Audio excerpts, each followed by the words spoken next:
Video viral करके वो ये जाहिर किया है, मेरा एक वीडियो भी वायरल किया है वो। जब उनके पास वीडियो था मेरा कोई भी गलत, तो वो शेखपुरा कोर्ट में क्यों नहीं दिखाया जब उनका बेल खारिज हो। रोशनी नाम की कोई लड़की उरैन में रहती है, उनका भी घर अपना उरैन नहीं हुआ, वो अपने आंटी कन रहती है, जिनसे इनका मतलब संबंध जुड़ा, अवैध संबंध हो जाता, प्रेम प्रसंग। जी जी हाँ, वो जुड़ा।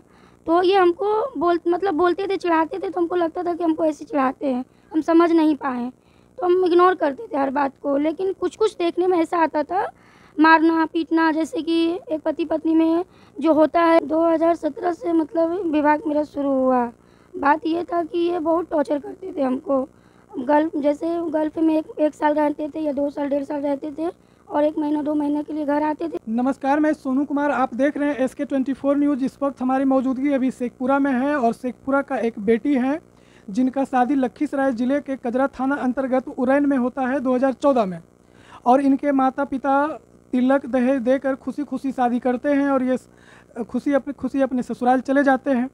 सब कुछ ठीक चलता है। उनको एक बेटी भी होता है, जो बेटी प्यारी सा आपको कैमरा फ्रेम में दिख रही हो। 2014 में हुआ, 2017 तक ठीक चला। उसके बाद क्या हो गया जो पति पत्नी का संबंध खराब हो गया? 2017 से मतलब विवाह मेरा शुरू हुआ। बात ये था कि ये बहुत टॉर्चर करते थे हमको। गल्फ में एक साल रहते थे या 2 साल 1.5 साल रहते थे, और 1 महीना 2 महीने के लिए घर आते थे। बाहर से छुट्टी इतना ही दिन का मिलता है, तो उस बीच में आते थे। तो 3 साल बहुत अच्छे से रहे हम लोग, किसी तरह का कोई कमी नहीं, कोई ऐसा विवाद नहीं, घर परिवार ससुराल जो भी बहुत अच्छा। उस 17 से बात ये हुआ कि रोशनी नाम की कोई लड़की उरैन में रहती है, उनका भी घर अपना उरैन नहीं हुआ, वो अपने आंटी कन रहती है, जिनसे इनका मतलब संबंध जुड़ा, अवैध संबंध हो जाता, प्रेम प्रसंग। जी जी हाँ, वो जुड़ा। तो ये हमको बोलते थे, चिढ़ाते थे, तो हमको लगता था कि हमको ऐसे चिढ़ाते हैं, हम समझ नहीं पाए, तो हम इग्नोर करते थे हर बात को। लेकिन कुछ कुछ देखने में ऐसा आता था, मारना पीटना, जैसे कि एक पति पत्नी में जो होता है वो मतलब किसी तरह का सही से बात व्यवहार नहीं, जो फिजिकल रिश्ता होता है उससे वो दूर हो गए। फिजिकल रिश्ता से वो दूर होने लगे, तो हम बहुत अंदर अंदर हमको लगता था कि क्या बात है, इतने अच्छे आदमी ऐसे कैसे हो गए। तो हम पूछते थे जब इनसे, बाहर से गल्फ से कॉल करते थे, तो वहाँ तो रिकॉर्डिंग कॉल होता है, नहीं व्हाट्सअप या आईमो कॉलिंग होता है। तो हम इनसे पूछते थे, तो बोलते थे कि रोशनी से ऐसे वैसे। तो हम बोलते थे कि रोशनी कौन है बताइए, तो बोलते थे कि मेरे ये दोस्त की वाइफ है। तो हम बोलते हैं कि कौन दोस्त की वाइफ है, हमसे भी बात करवाइए। जाहिर सा बात है, जो दोस्त की वाइफ आपकी वो हमसे भी बात करेगी, ठीक है। तो बोलते थे नहीं वैसे ऐसे। जब घर आते थे तो मारना पीटना इस तरह का करते थे, जो सामान पाते थे उसी से मारते थे। जैसे चार्जर हो गया तो मतलब लगा दिए, कितनी बार गला में भी लगा दिए मेरा। बेल्ट से मारना, टॉर्चर करना, ये वो करना, बहुत तरह का बात किए। जब आपके साथ टॉर्चर वाली बात चल रही थी, तो जो आपके सासू थे, सासू माँ, सास और भैंसुर वगैरह देवर होंगे, तो उनसे ये सब बातें नहीं छेड़े थे क्या? जी हाँ, पहले हम उन्हीं लोग से छेड़े थे। घर में हम अपने बात में बताए, पहले उन्हीं लोग को बताए। तो इन लोग का कहना था कि मेरा बेटा कभी ऐसा नहीं कर सकता है, कभी भरोसा नहीं हो। नहीं भरोसा नहीं हुआ। उसके बाद में एक इत्तेफाक से हमको मतलब अनवारी हम सरिया रहे थे कपड़े वाला, तो इनके फाइल में से हमको मतलब एक लेटर मिला। वो लेटर 3-4 पेज का था। मेरे कहने का सवाल है सर, जब आप गलत नहीं थे तो आपको हम जब दिखाएं वो लेटर, तो आप छीने क्यों? छीने उसके बाद में आप फाड़े क्यों? अब फाड़ने के बाद में आपने इस तरह का मार मारा जो कि अभी तक हम झेल रहे हैं, ठीक है। उसके बाद में लेटर को लेके मतलब बहुत देरी तक का वो छीना छीनी में मतलब 2-4 लेटर जो आधा हो गया, मेरे पास अभी भी है। उसके बाद में उस लेटर को मतलब हम ऐसा तरीक़ा से रख के वो 3-4 घंटा उस लेटर को लेने के लिए बैठे रहे। इत्तेफाक से इसकी दादी बेटा को आवाज़ दी, वो गए। हम रूम लगा के जल्दी जल्दी फ़ोटो खींच के हम अपने भाई को व्हाट्सअप पर किए। अब बोले बाबू जितना जल्दी इसको रिसीव कर लो, क्योंकि जाहिर सा बात है, कोई भी मर्द से औरत मजबूत नहीं होती है। जिस बात का डाउट था वही किया। जब वो आए थोड़ी ही देरी में, तो गेट खटखटाए, तो हम जब तक फ़ोटो भेज के रिसीव करवा चुके थे, फिर हम गेट खोल दिए। मोबाइल छीने मेरे हाथ से, मोबाइल दे दिए, फ़ोटो डिलीट किया, वो भी कर दिए। फिर मेरा भाई जो छोटा ही हमसे है, वो फ़ोन करके बोला कि आप जो इस कदर का मार मारे हैं, हम लोग आते हैं कल 10 आदमी लेके, और आपका भी गाँव का 10 आदमी बैठा लेंगे मुखिया के बीच में। आप ऐसा क्यों किए? जब आपका नहीं था आप क्यों फाड़े, हमारे क्यों? वो बात हो गया, नहीं मेरा नहीं ऐसे वैसे। फिर वहाँ पे बात को जो है समझे, मेरा भाई समझाया बहुत, तो बोले ठीक है गलती हुआ है हमसे, छोड़िए हटाइए, जो भी है ख़त्म कीजिए। ये बात आपके पति बोले हैं? जी हाँ, मेरे भाई को बोले कि चलिए छोड़िए, जो भी हुआ उसको ख़त्म कर दीजिए, आइंदा ऐसा दोबारा नहीं होगा। फिर हम भूल गए उस बात को। फिर बाहर से आए, उनको ज़्यादा दिन नहीं हुआ था, 10 या 12 दिन हुआ था। वो मतलब 1 महीना फिर रहे इंडिया में। रहने के बाद जब वो बाहर गए, तो और मतलब परेशान करना शुरू कर दिए कि ऐसा की वैसा की ये की वो की, अब हम तुमको अब क्या कर सकती है करो। फिर हम बोले मैंने कि वो आपको तरह तरह के धमकी देना स्टार्ट कर दिया छोड़ने को लेकर। जी जी जी। तो जब ये ऐसे घटना हो रहा था तो पंचायत में मुखिया भी होते हैं, वार्ड मेंबर होते हैं, उन लोग से बातचीत हुआ था आपको? जी, जैसे हम उरैन का मुखिया से केस केस करने के बाद हम बात केस मैंने मामला कोर्ट चला जी गया? कोर्ट चला गया था। 3 महीना मेरा केस थाना में पेंडिंग रहा, सिर्फ समझौता केस पर। जब ये केस आप कहाँ किए थे? शेखपुरा महिला थाना। शेखपुरा महिला थाना में। जी। तो शेखपुरा महिला थाना में जब आपका समझौता करवा रहे थे तो उस समय थाना प्रभारी कौन थे? थाना प्रभारी की यशोदा कुमारी। यशोदा कुमारी। जी। तो क्या उन्होंने आपका समझौता करवाए थे? समझौता करवाए थे, उनके साथ हमको एक दिन के लिए चलाए, मतलब चलाए नहीं थे, सॉरी, इनको बोले कि आपको आपके ससुराल जाना है। इनके साथ और भी लोग आए थे, इसके मम्मी पापा, मतलब मेरा जो भी है ये क्या बोलते हैं नंदोसी भी था। तो इनको बोले मेरे साथ आने मेरे घर, तो ये बोला कि नहीं जाएंगे।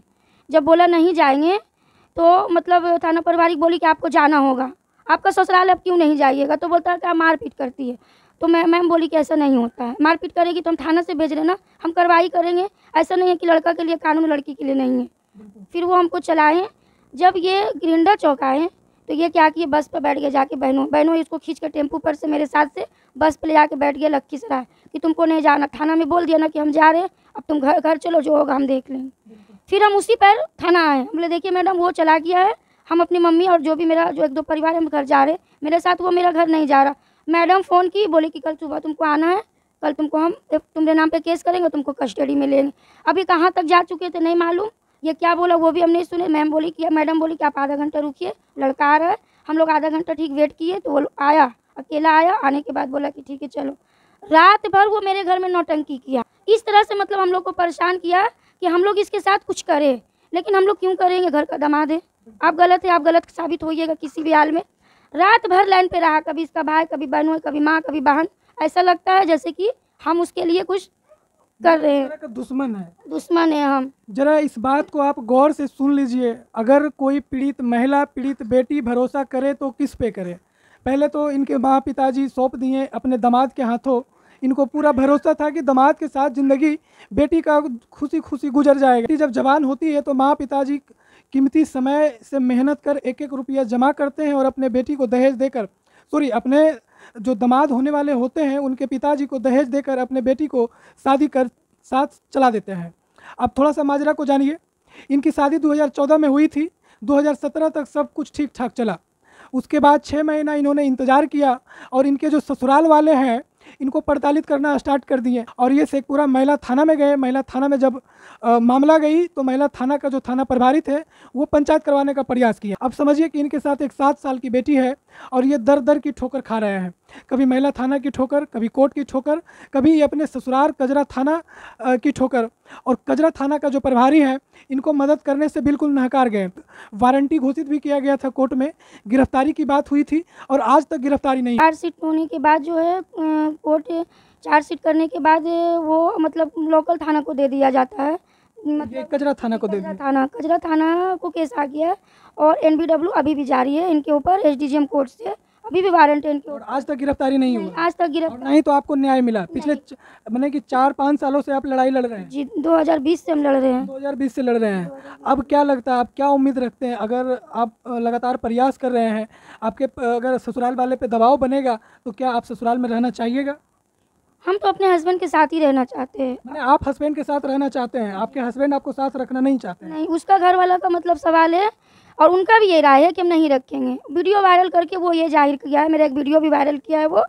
जब उनके पास वीडियो था मेरा कोई भी गलत, तो वो शेखपुरा कोर्ट में क्यों नहीं दिखाया जब उनका बेल खारिज हो रहा था? तो जब यहाँ इनका बेल खारिज हो गया तब वो पटना हाई कोर्ट में जब उनका मतलब बेल लगा तो वहाँ के मतलब जज साहब को दिखाए, वहाँ भी उनको बेल नहीं मिला वीडियो दिखाने के बाद भी, क्योंकि ये गलत थे। मेरा वीडियो बनाया गया।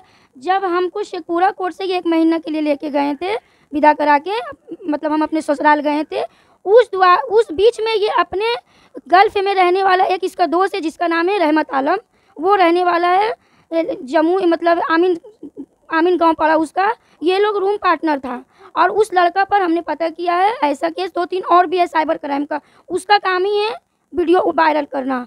मैंने वो एक साइबर अपराध है जो आपको पति को मदद कर रहा है और आपको भी बदनाम कर रहा है सोशल मीडिया पे। जी जी, बदनाम कर रहा। अभी जो न्यायाधीश हैं जहां आपकी कोर्ट चल रही है, उनसे, जिला प्रशासन से और सरकार से क्या मांग रहेगा?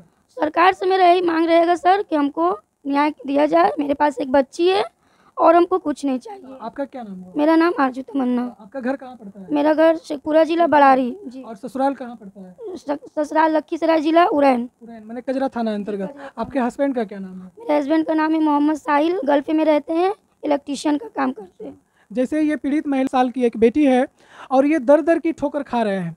नीतीश कुमार एक तरफ कहते हैं बेटी बचाओ बेटी पढ़ाओ, दूसरे तरफ बेटी के साथ शोषण भी होता है, बेटी का हत्या भी होता है और बेटी का ससुराल भी उजड़ता है। ना तो नीतीश कुमार का प्रशासन मदद करते हैं, ना तो और कोई मदद इनको मिल पाता है और ये भटकते हैं और दर दर की ठोकर खाने के लिए मजबूर हो जाते हैं।